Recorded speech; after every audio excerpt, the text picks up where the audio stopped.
Assalamu alaikum everyone. Before starting my lecture, I would like to thank all of you for having supported for my endeavor. Thank you so very much. In the previous lecture, we talked about classical literature and its historical and geographical space. Today, we will learn about some Greek and Roman writers of classical thought.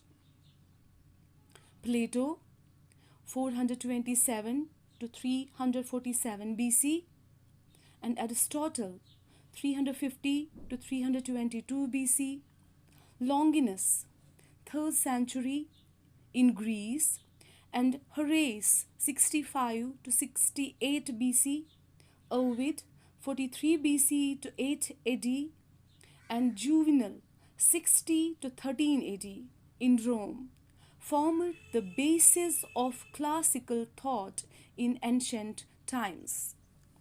Plato.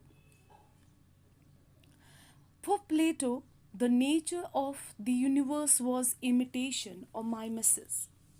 He was an idealist, which determined his worldview or the way in which he perceived the constitution of reality. He believed that reality consisted of various layers.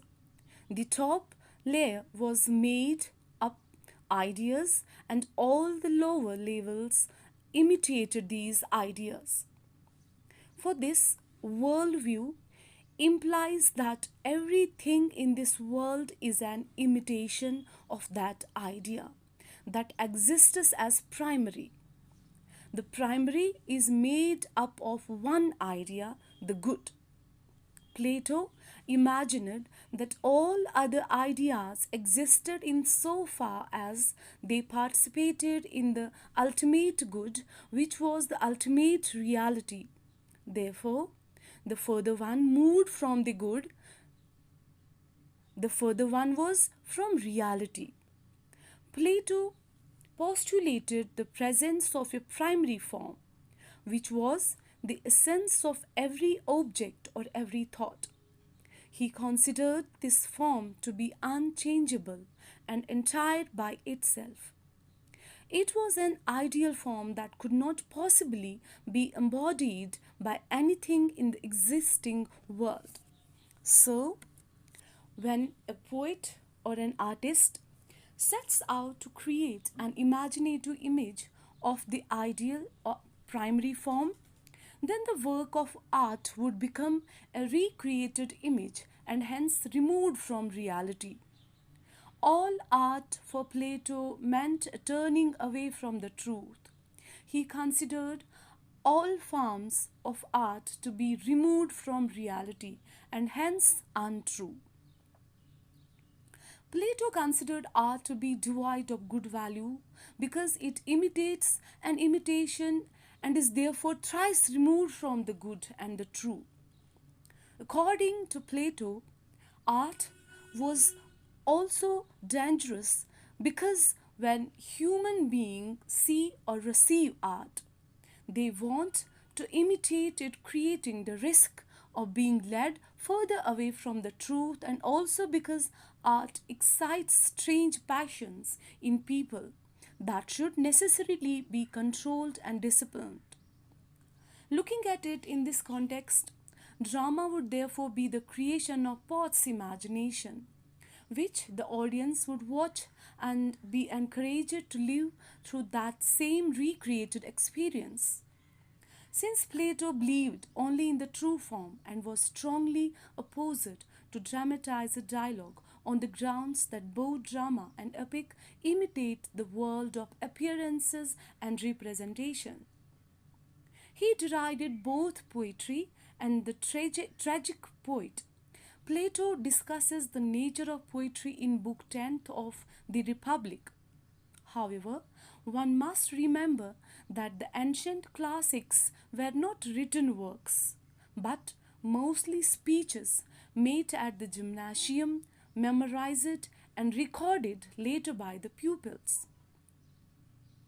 Plato's student, Aristotle, on the other hand, had immense regard for the tragic poet.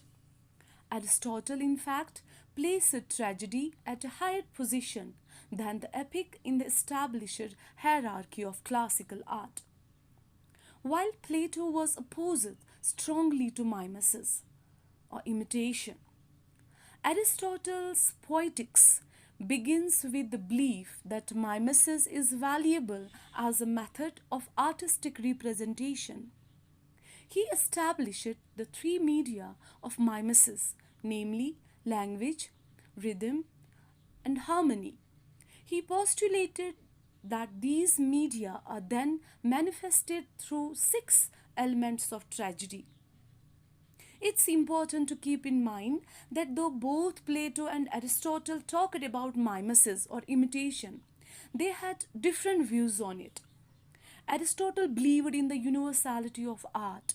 He was the opinion that an artist's recreation of an ideal contains universal elements in it, hence preventing it from falling short of an ideal model of universality. He believed that a work of art serves a dual function, that of providing pleasure as well as knowledge.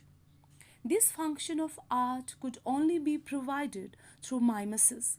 While the form was transcendental, all creation and imitation of that form for Plato. Aristotle believed in the existence of forms of all objects. Aristotle was aware of the purpose that imitation or mimesis served in drama. Mimesis or imitation was meant to provide pleasure by imitating. For instance, an artist could use music to imitate anger, wildness, courage, temperance, ethical qualities, and even emotions. Aristotle's Poetics is an account of what can how now be called dramatic theory and discusses also the treatment of various genres of poetry: epic, tragedy, and comedy, and catharsis. Catharsis, Catharsis. Catharsis is often believed to be serving a purgational, cleansing of emotion function. It is also equated with aesthetic pleasure. Aristotle, in his definition of tragedy, is thinking not only of any remote result but of the immediate end of art, of the aesthetic function it fulfills. When people watch a play or a movie, the emotions of pity and fear are aroused. These emotions of pity and fear or the experience that people watching a play undergo help them cleanse themselves of their own emotions of pity and fear. For example, when we watch the movie, any Hindi movie, let's talk about Salman Khan's Tere Naam. When we experience the tragic end of the hero, the feeling of pity and fear is aroused in the audience's hearts. Aristotle wrote the Poetics basing his formulations on existing plays. The ancient Greeks wrote plays based on the same myths, but each writer handled the myths differently.